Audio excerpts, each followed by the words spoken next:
వీరప్పనాయకన్ పట్టణమనే మా ఊరిలో అనాదికాలంగా ఒక బావి ఉంది. అర్ధరాత్రికల్లా ఆ బావిని దాటి వెళ్లారాదని పెద్దవాళ్ల హెచ్చరిక. ఆ మాటను ఎవరూ వినకపోయినా రవి అన్నవాడు మాత్రం అతిధైర్యంగా ఆత్మలు లేవు, భయపెత్తవు అన్నాడు. ఆ రాత్రే అతడు ఒక కాంతిదీపం పట్టుకొని బావివైపు నడిచాడు. మేము ఆతురతతో కొంత దూరం నుంచి వెంబడించాము.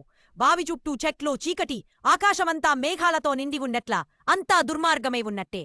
అన్నవాక్యానికి మధ్యలోనే రవిచెవుల పుట్టున జోలపాటవలే ఒక అరుపు వినిపించింది. మేమంతా అక్కడకు పరుగెత్తాము. బావి ఖాళీ, కాని చుట్టూ నేల తడిగా ఉంది. వాన రాలలేదు, కాని వాయువులో ఒక పదజాలం వినిపించింది. ఇక్కడి నుండి వెళ్ళిపో. ఆ రాత్రి తర్వాత రవి మారిపోయాడు. ఆ మర్నాడు తిరిగొచ్చాడుగాని అతని కళ్ళలో జీవం లేదు. నిశ్చలంగా మూగగా ఉన్నాడు. రోజూ సాయంకాలం బావి ఒడ్డున కూర్చునేవాడు. పలకరేమీ లేదు, నవ్వేమీ లేదు. గ్రామస్తులందరూ భయభక్తులతో ఆ బావిని దాటడమే మానేశారు.